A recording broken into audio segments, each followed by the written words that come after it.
Le système solaire est un lieu hostile où la Terre est soumise à un rayonnement cosmique intense.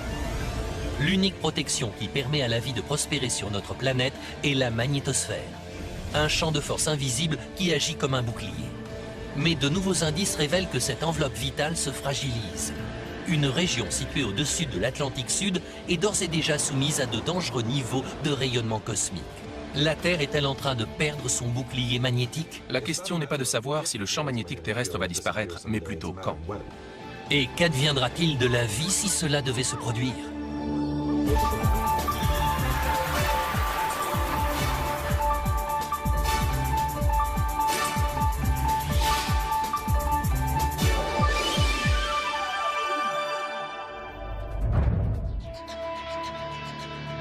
La magnétosphère terrestre se déploie comme un vaste parapluie et nous protège du rayonnement cosmique qui baigne notre système solaire.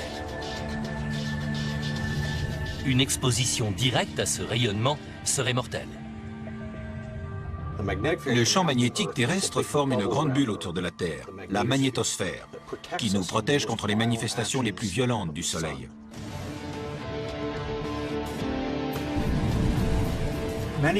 La plupart des particules émises par le vent solaire sont chargées en énergie. En cas de contact direct avec la surface du globe, elles constitueraient un danger pour l'espèce humaine. Sans une protection adéquate, l'exposition aux particules d'énergie éjectées par le Soleil serait mortelle.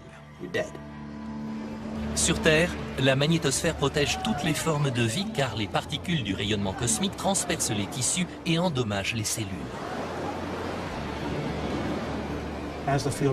En perdant de son intensité, le champ magnétique terrestre nous expose davantage aux effets néfastes du rayonnement cosmique. À terme, il est probable que l'exposition accrue au rayonnement cosmique entraîne une augmentation significative du taux de cancer parmi les populations du globe. Les radiations endommagent les racines mêmes de la vie en altérant les cellules d'ADN.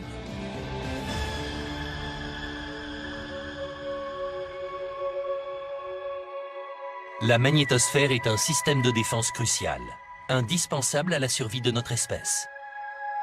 C'est pourquoi la science s'est lancée dans une course contre la montre afin de comprendre pourquoi notre bouclier se fragilise.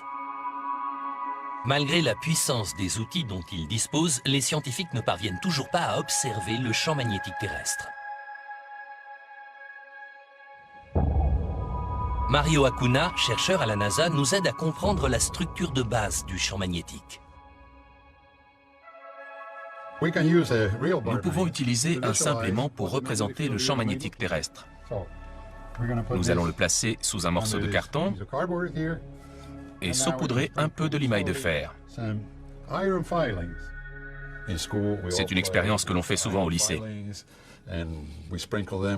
En présence de l'aimant, la limaille de fer forme des lignes selon un axe nord-sud.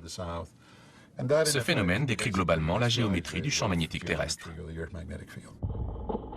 Ainsi, de la même manière que la limaille de fer se regroupe aux deux extrémités d'un aimant, le champ magnétique de la Terre jaillit depuis le pôle sud magnétique et encercle tout le globe avant de s'enfoncer sous la croûte terrestre au niveau du pôle nord magnétique.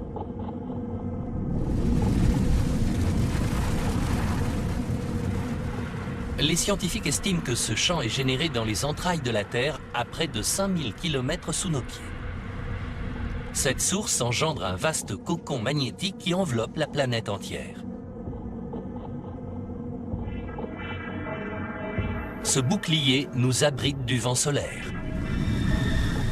et nous protège du flot continu de particules ionisées qui s'échappent du Soleil à près d'1 600 000 km par heure.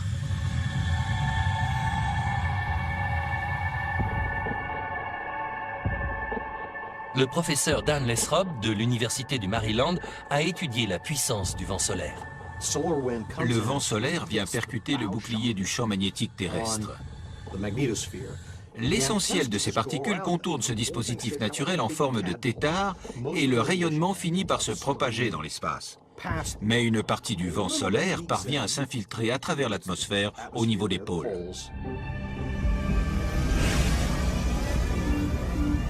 Dans les régions polaires, là où le champ magnétique est le plus faible, Les aurores boréales et australes illuminent le ciel. Elles sont le fruit de la rencontre entre les particules solaires et les gaz présents dans notre atmosphère. Plus le vent solaire est puissant, plus les aurores sont marquées.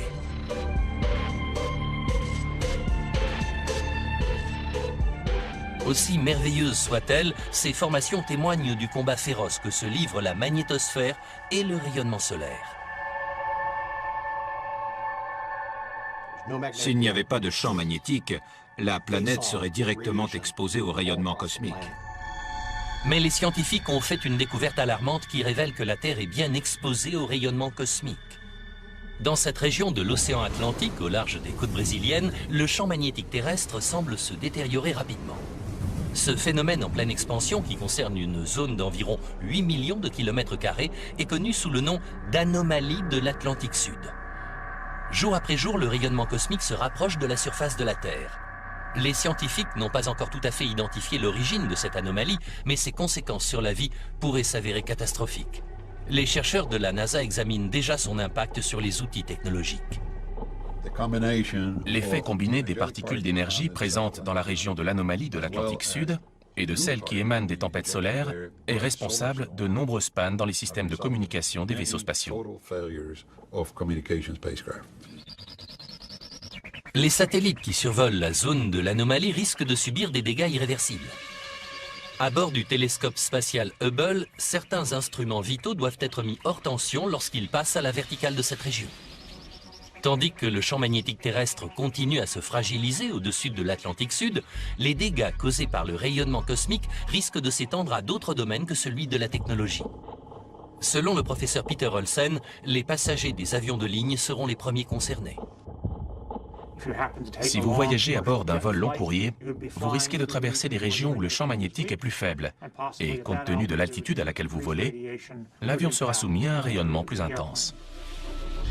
Les interférences risquent de perturber les communications radio et de mettre en péril la vie des passagers. Les scientifiques sont convaincus que l'anomalie de l'Atlantique Sud est le signe d'un déclin généralisé du champ magnétique. Parmi les indices qui permettent d'appuyer cette thèse, certains ont une origine surprenante. Mimi Hill de l'Université de Liverpool utilise la poterie ancienne pour découvrir les secrets du passé magnétique de la Terre. Les objets de l'Antiquité nous renseignent sur les variations de la magnétosphère au fil des derniers millénaires. I'm very interested in ancient pottery. La poterie nous apprend beaucoup de choses sur l'activité du champ magnétique terrestre à l'époque de l'Antiquité. L'argile contient de minuscules particules de magnétite, un oxyde de fer aux propriétés magnétiques. En temps normal, ces particules sont orientées de manière aléatoire. Mais lorsque l'argile est portée à une température élevée, elles commencent à s'agiter. Les particules magnétiques s'alignent sur le champ magnétique de la Terre. Lorsque l'argile se refroidit, leur position se verrouille. Lorsque l'argile se refroidit et se solidifie, ces minéraux subissent à nouveau l'influence du champ magnétique terrestre. Les particules de magnétite deviennent alors des indicateurs précis de l'intensité du champ au moment de la cuisson. Nous allons prélever un morceau de poterie ancienne et le placer dans un appareil de mesure d'intensité. Mimi Hill analyse la magnétite contenue dans l'échantillon. Ces mesures permettent de calculer l'intensité exacte du champ magnétique terrestre à l'époque où l'objet a été cuit. Nous le plaçons dans le micro-ondes. Elle compare les résultats à ceux obtenus à partir d'objets cuits au cours des 400 dernières années.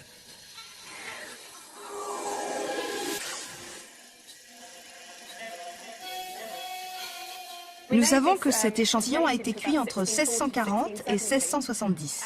L'analyse nous révèle qu'à cette époque, l'intensité du champ magnétique terrestre était supérieure de 10%.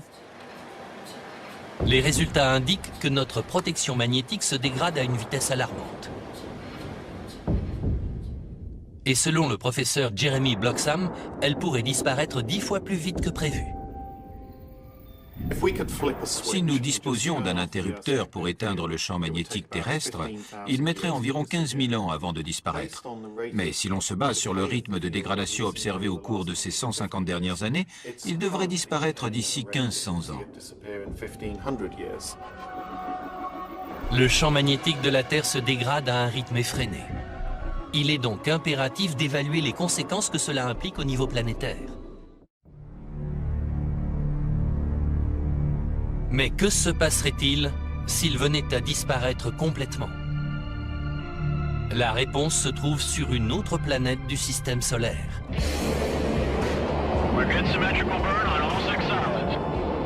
En 1996, la NASA lance la sonde Mars Global Surveyor.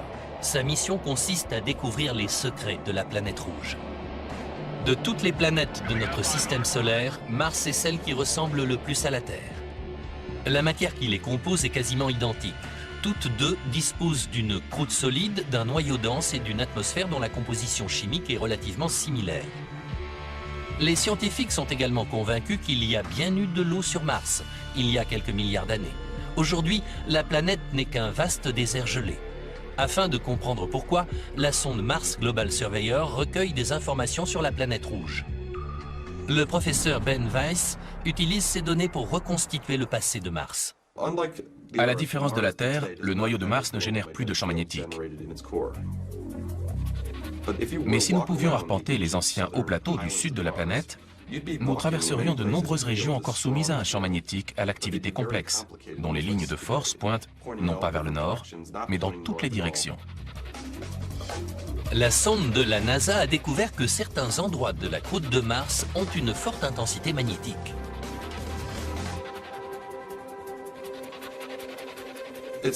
L'analyse de la croûte confirme que Mars a certainement eu un champ magnétique dans le passé.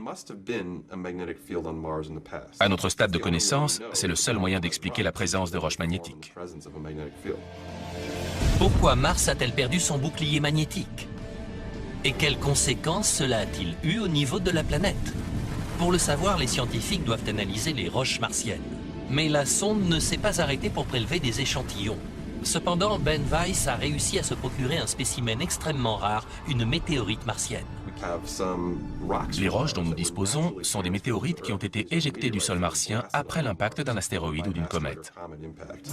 Ben Weiss emporte l'échantillon de météorite dans une chambre hermétique et le place dans un dispositif d'interférométrie supraconducteur, ou microscope SQUID, pour l'analyser.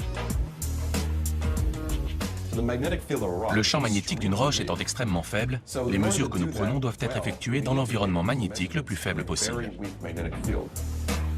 Cet appareil ultra-sensible mesure l'intensité exacte du signal magnétique de l'échantillon.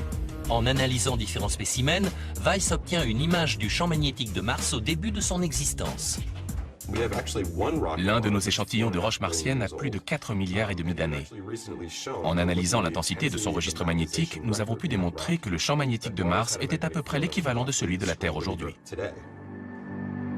Lorsque la planète Mars avait une cinquantaine de millions d'années, elle disposait donc d'un puissant champ magnétique. L'analyse des échantillons révèle une incroyable diversité des champs magnétiques.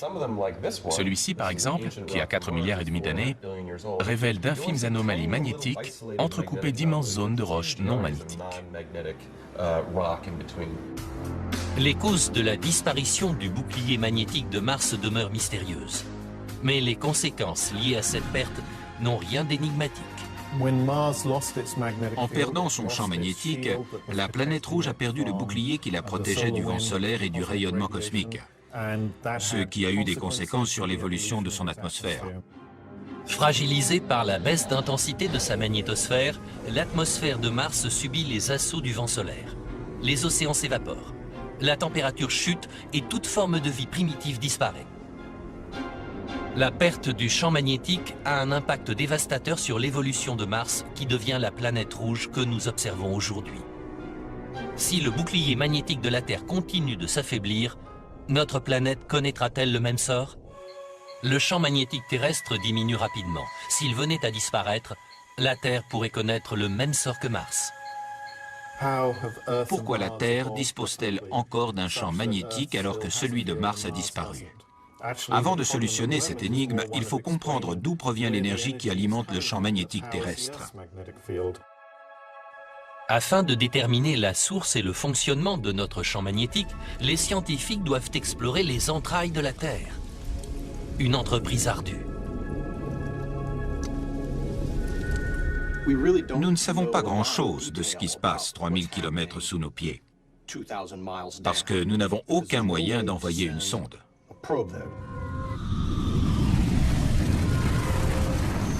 Privés de moyens d'exploration directe, les chercheurs étudient la structure de notre planète en exploitant un puissant phénomène naturel. Les séismes. Les sismologues guettent les tremblements de terre au Japon, par exemple, et installent toute une batterie de détecteurs de l'autre côté de la planète. L'étude minutieuse de l'onde sonore générée par les séismes permet alors de dresser une carte des entrailles de la Terre. Les scientifiques étudient les ondes sismiques des tremblements de terre. Lorsqu'elles se propagent à travers notre planète, ces ondes se courbent et changent de vitesse et de direction en fonction des matières qu'elles traversent. L'étude minutieuse des ondes sismiques permet aux scientifiques de conclure que la Terre est composée de couches distinctes, comme un oignon. En surface, la croûte terrestre est constituée de quelques kilomètres de roches solides. En dessous se trouve le manteau, une couche dense composée de roches semi-liquides. 3000 km plus bas commence le noyau externe liquide, un océan bouillonnant de fer et de nickel en fusion qui entoure le noyau interne, une sphère essentiellement métallique de la taille de la Lune, où règne une chaleur équivalente à celle de la surface du Soleil. Les scientifiques estiment que c'est ce noyau métallique qui génère le champ magnétique terrestre.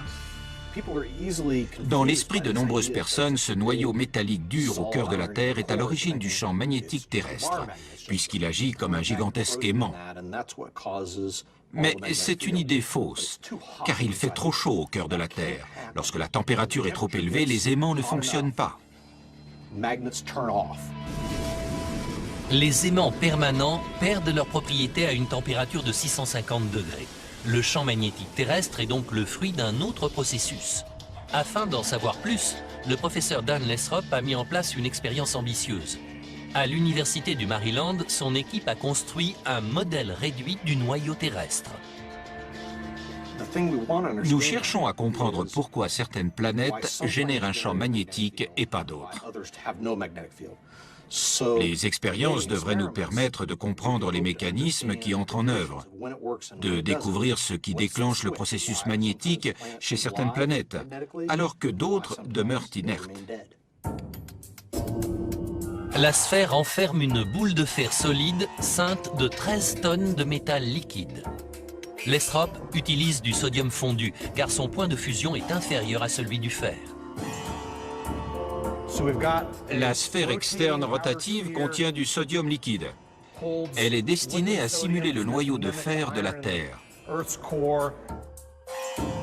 Afin de simuler la rotation de la Terre, des moteurs indépendants font tourner les noyaux externes et internes. Ils actionnent la sphère externe au rythme de 4 rotations par seconde et la sphère interne à la cadence de 15 rotations par seconde. Allons les mettre en marche. Si l'expérience est un succès, elle devrait nous permettre de mieux comprendre les mécanismes qui génèrent notre champ magnétique.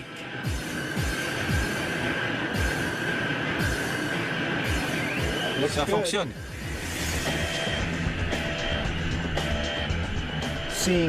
Il y a quelque chose d'intense qui se dégage de la rotation des 26 tonnes de métal liquide. Le bruit est impressionnant, je ne m'attendais pas à ça.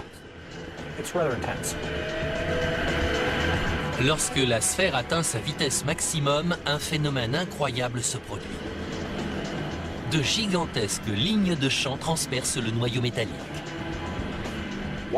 Nous ne pouvons pas distinguer les lignes de champ magnétique, mais à l'aide de capteurs, nous pouvons localiser, mesurer leur intensité, leur déplacement, leur rotation. C'est fantastique. L'interaction entre le noyau interne et externe crée ce que l'on appelle un effet dynamo. Ce dernier génère un puissant champ magnétique autonome.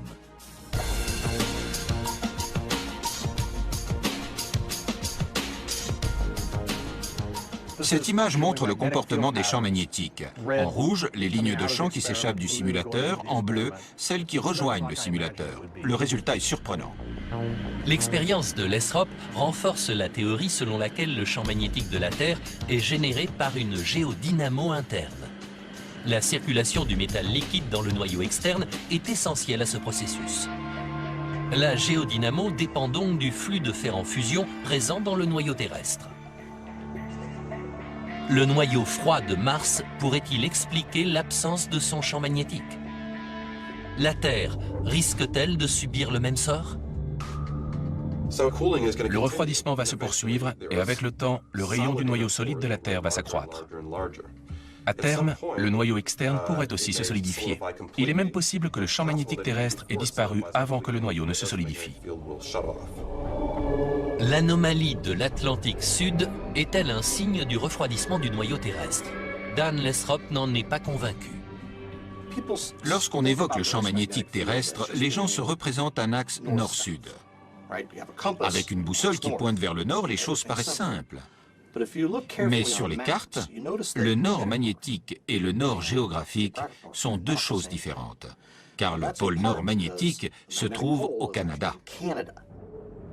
Le pôle nord magnétique est instable. Les explorateurs qui partent à sa recherche ne le trouvent jamais au même endroit.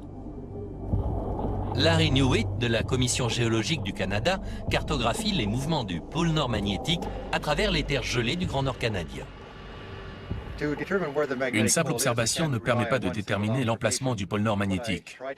Pour le situer, nous devons effectuer de nombreuses mesures et cerner sa position en nous basant sur des estimations. Cette instabilité est symptomatique des fluctuations de la géodynamo, mais au cours des récentes décennies, les scientifiques ont remarqué que le pôle magnétique se déplaçait plus vite.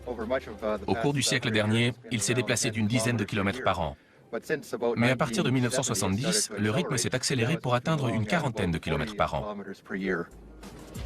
D'ici une cinquantaine d'années, il pourrait se trouver en Sibérie. L'accélération des fluctuations du pôle a-t-elle un lien avec le fléchissement du champ magnétique terrestre? C'est ce que le professeur Jeremy Bloxham cherche à comprendre. Afin de répertorier les mouvements du pôle magnétique au cours des 3 derniers siècles, il étudie les relevés effectués par les premiers explorateurs du Grand Nord. À cause de l'importance du champ magnétique en matière de navigation, les navires de commerce et d'exploration au XVIIe et XVIIIe siècle prenaient systématiquement des mesures précises. Lorsque le professeur Bloxham entre ces données dans l'ordinateur, il obtient l'historique du champ magnétique terrestre. Cette animation nous permet d'observer les fluctuations du champ magnétique au cours des 3 derniers siècles, depuis 1690. Les teintes rougeâtres et orangées indiquent la puissance du champ qui s'échappe du noyau terrestre. Les teintes bleutées correspondent aux lignes de champ qui rejoignent le noyau. Au cours des 150 dernières années, les scientifiques ont mesuré un fléchissement global du champ magnétique terrestre de l'ordre de 10%. Son intensité diminue 10 fois plus vite que si la géodynamo s'était brusquement interrompue. Qui plus est, certaines parties du champ se comportent différemment. À partir du début du XXe siècle, on distingue l'émergence d'une zone bleutée sous l'Afrique du Sud, qui dérive vers l'ouest pour rejoindre une autre zone similaire. Au niveau de cette vaste région, située à la frontière entre le noyau et le manteau terrestre, le champ magnétique se déplace à l'opposé de ce que nous avions prévu. Le modèle informatique révèle qu'au niveau de l'anomalie de l'Atlantique Sud, le champ magnétique n'est pas simplement plus faible qu'ailleurs. Sa polarité est également inversée. Il y a une région du noyau au niveau de l'Atlantique Sud où le champ magnétique est inversé, et cette zone est en train de croître. Dans cette région où le champ magnétique s'est inversé, le rayonnement cosmique parvient à s'infiltrer. L'anomalie de l'Atlantique Sud concerne un secteur d'environ 8 millions de kilomètres carrés qui s'étend à travers une grande partie de l'Amérique du Sud.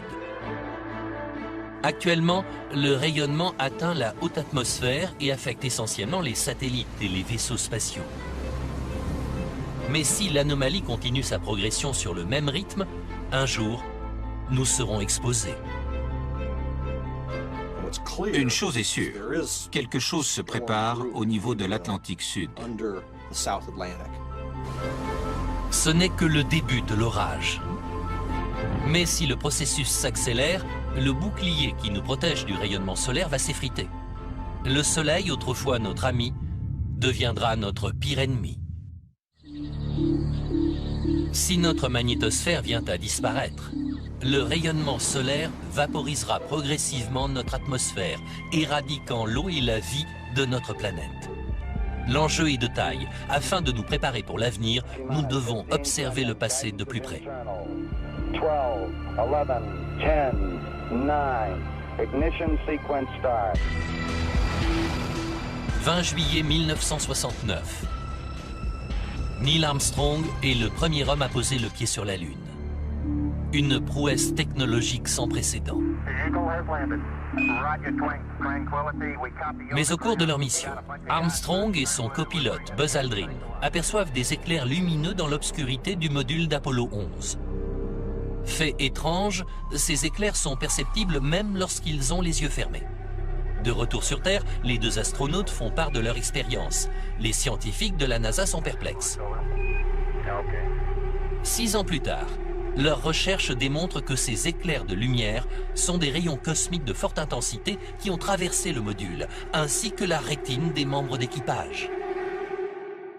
Le Soleil expulse des protons et des neutrons, des particules à très haute énergie. En ce qui concerne les vols habités en dehors de la magnétosphère, l'exposition au rayonnement provenant du vent solaire a des conséquences dramatiques pour la santé. Ces particules peuvent rester piégées dans une région de la magnétosphère que l'on appelle la ceinture de Van Allen. Elle constitue un véritable danger pour les astronautes. Aussi incroyable que cela puisse paraître, 39 d'entre eux ont développé une forme de cataracte 4 ou 5 ans après avoir été exposés à ce rayonnement nocif. L'effritement de notre bouclier magnétique est une menace croissante pour la vie. Afin de déterminer jusqu'à quel point la magnétosphère risque de se détériorer, le professeur Gary Glatzmeyer a mis au point un modèle informatique du champ magnétique terrestre.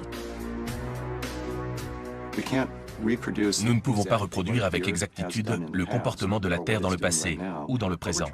Nous nous efforçons donc de simuler une situation qualitativement similaire.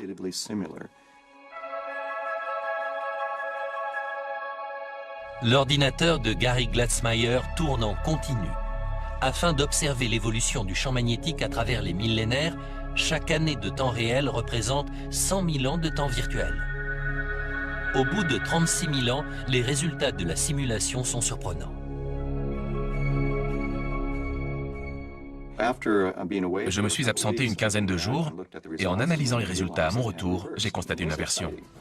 L'expérience de Glatzmeyer montre que les pôles magnétiques nord et sud se sont inversés. Voici la surface du modèle de la Terre et la surface du modèle du noyau. Ici, le champ se dirige vers l'intérieur et ici, vers l'extérieur. Les choses sont plus complexes dans la région supérieure du noyau. À présent, l'inversion se produit. Ici, le champ se dirige vers l'extérieur et là vers l'intérieur. La simulation montre que les pôles magnétiques changent de place spontanément à la suite d'interactions complexes au centre du noyau. Nous sommes habitués à ce que les boussoles pointent en direction du pôle Nord, ce qui nous sert pour naviguer, mais lors de certaines périodes du passé, mon compas aurait pointé exactement dans la direction opposée. Les recherches de Glatzmeyer suggèrent également un déclin du champ magnétique avant et après ces épisodes d'inversion. Cela explique-t-il pourquoi le champ magnétique est aujourd'hui plus faible sous l'Atlantique Sud? Les pôles magnétiques sont-ils sur le point de s'inverser? Nous n'avons jamais observé d'inversion. Il nous est donc difficile de savoir comment elle se manifesterait, mais nous pouvons émettre des hypothèses. Il y a de fortes chances pour que la bulle de la magnétosphère se contracte et se rapproche de la surface de la Terre.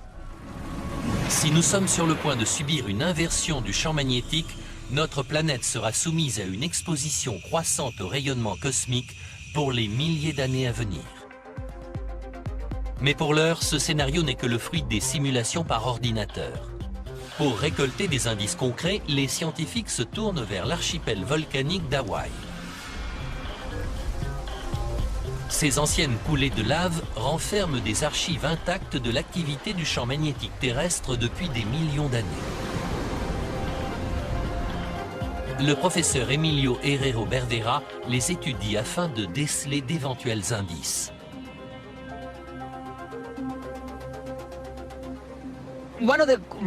Cet archipel nous permet d'étudier des coulées de lave relativement minces. On distingue bien la limite entre ces deux coulées.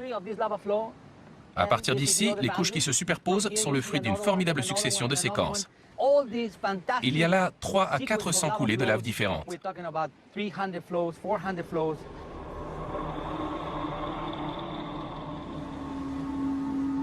La lave de ces îles volcaniques s'accumule au cours de millions d'années.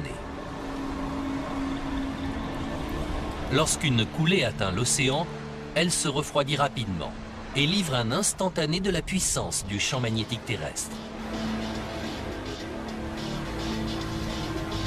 En analysant les différents échantillons de lave, Emilio Herrero Bervera a répertorié les changements dans le champ magnétique depuis une époque bien antérieure à l'apparition de l'homme.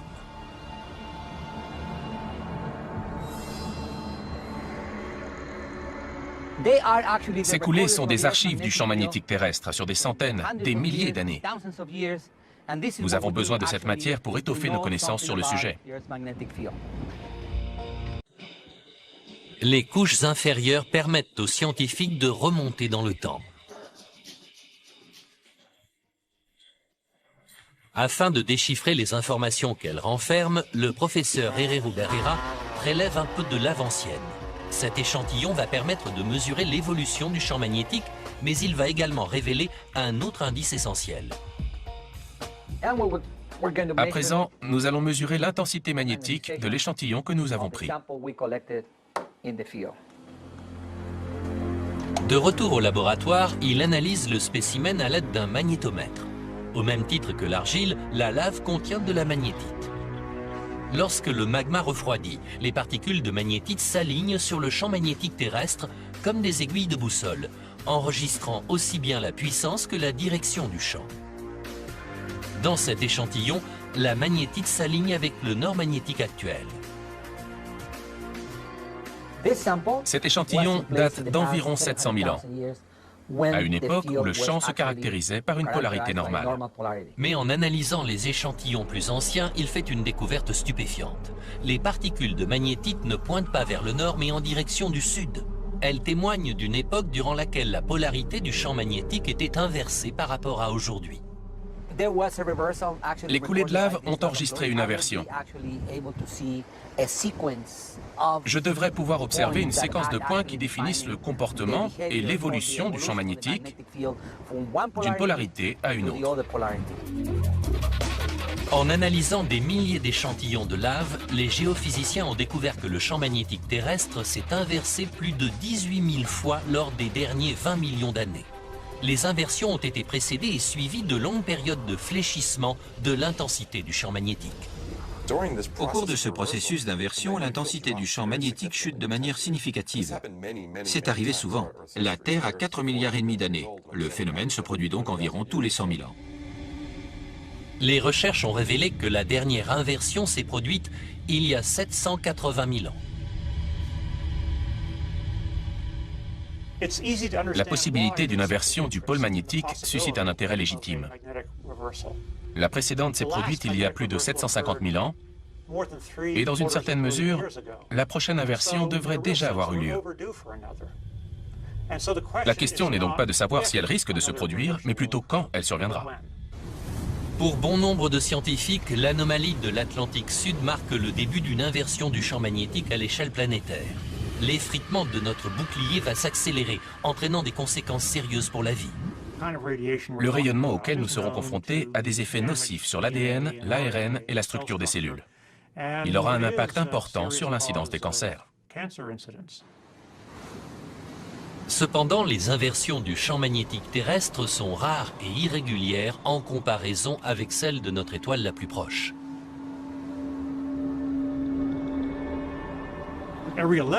L'inversion du champ magnétique du Soleil a lieu tous les 11 ans. C'est donc un cycle régulier si on le compare à celui de la Terre, où le champ magnétique connaît de longues périodes de relative stabilité avant de basculer brusquement.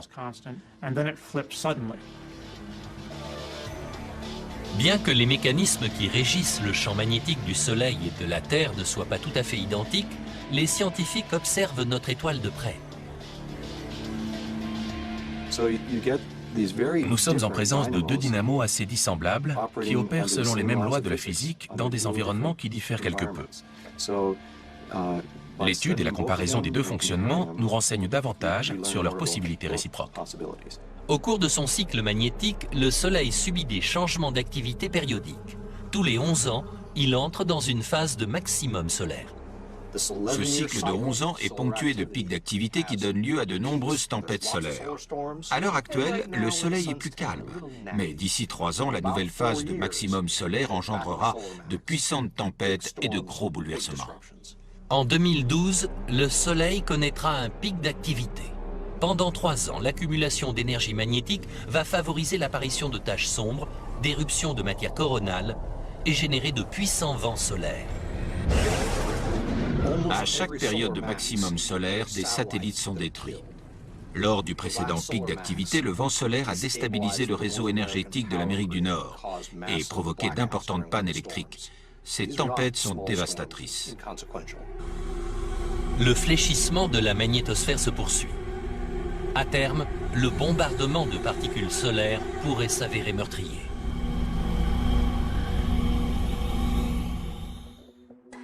L'inversion imminente du champ magnétique terrestre aura un effet radical sur la civilisation humaine.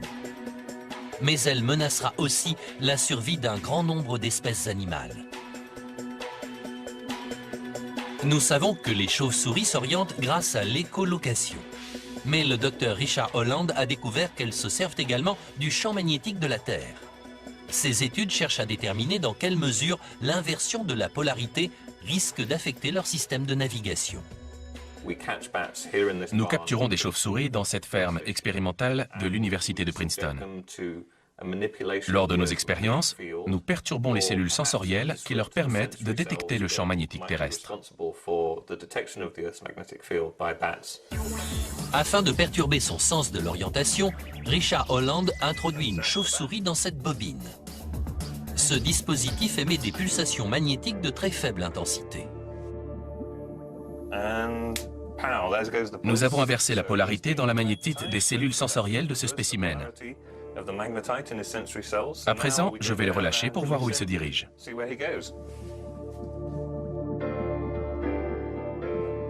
Nous les emmenons d'abord à une trentaine de kilomètres en direction du nord, puis nous les relâchons afin de suivre leur itinéraire lorsqu'ils tentent de regagner la ferme.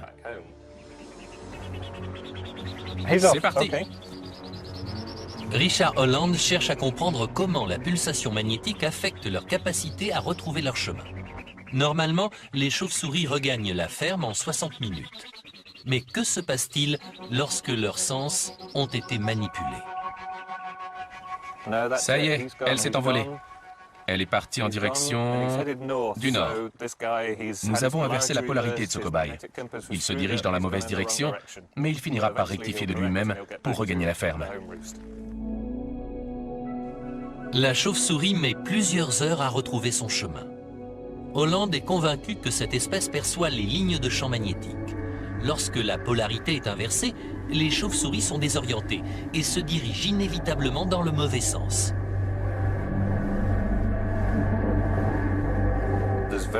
Le comportement de certains animaux démontre clairement que le champ magnétique leur sert de compas et peut-être même de carte. Car les variations de la polarité magnétique n'affectent pas que les chauves-souris. Durant de longues années, les échouages de baleines ont laissé les scientifiques perplexes.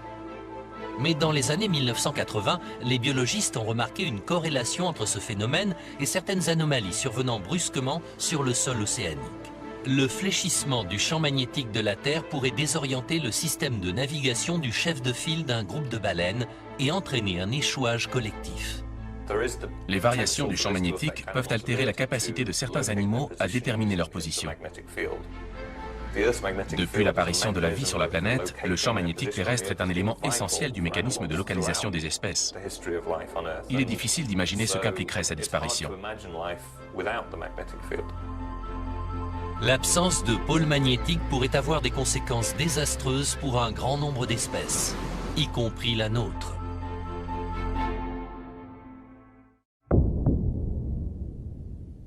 Depuis la formation de la Terre, il y a 4,5 milliards d'années, son champ magnétique s'est inversé à des milliers de reprises. À présent, les scientifiques sont convaincus que le phénomène est sur le point de se reproduire. Reste à déterminer le moment exact. En 2010, l'Agence spatiale européenne lancera les 3 satellites du programme SWARM. Leur mission consistera à dresser des cartes de l'évolution de la magnétosphère dans le temps, afin d'anticiper son activité future. Le professeur Niels Olsen du Centre spatial danois travaille sur le programme. La nouveauté de SWARM, c'est que nous disposerons d'un essaim de 3 satellites. Le premier sera à une altitude de 530 km et les 2 autres croiseront à environ 430 km de la Terre. Ces satellites identiques seront équipés d'une nouvelle génération de magnétomètres capables de détecter d'infimes variations dans la puissance du champ magnétique. Ils pourront également identifier l'apparition de nouvelles zones d'inversion des pôles. Je trouve extraordinaire que des satellites qui volent à des centaines de kilomètres dans l'espace puissent prendre des mesures de l'activité magnétique au cœur de la Terre et nous renseigner sur la manière dont le fer en fusion circule, 3000 km sous nos pieds. Ces satellites devraient permettre d'anticiper les périodes d'inversion de la polarité. Ils pourraient même aider à sauver des vies humaines.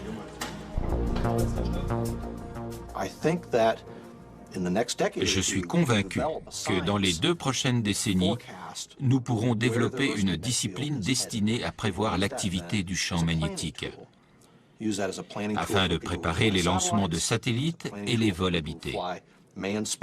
Ces outils technologiques nous permettront d'anticiper l'éventualité d'une inversion imminente de la polarité. En attendant que cette inversion ne survienne, le fléchissement de notre champ magnétique va se poursuivre et le rayonnement cosmique va se rapprocher inexorablement de la surface du globe. Bien sûr, la vie sur Terre serait affectée par la chute de l'intensité du champ magnétique. Mais elle a toujours trouvé le moyen de survivre à ces événements. Mais que devrons-nous envisager pour assurer la survie de la race humaine? Nous avons très peu de moyens d'agir directement sur la géodynamo. Mais désormais, grâce aux satellites, nous sommes en mesure d'observer le phénomène de plus près. Nous pourrons peut-être établir des prévisions afin que l'espèce humaine ait une chance de s'adapter. La vie va donc changer. La Terre va être soumise à un rayonnement cosmique meurtrier. Mais le seul signe tangible de la dégradation de notre magnétosphère sera dans le ciel. Les aurores polaires surviendront vraisemblablement aux 4 coins du globe et jusque dans les régions équatoriales.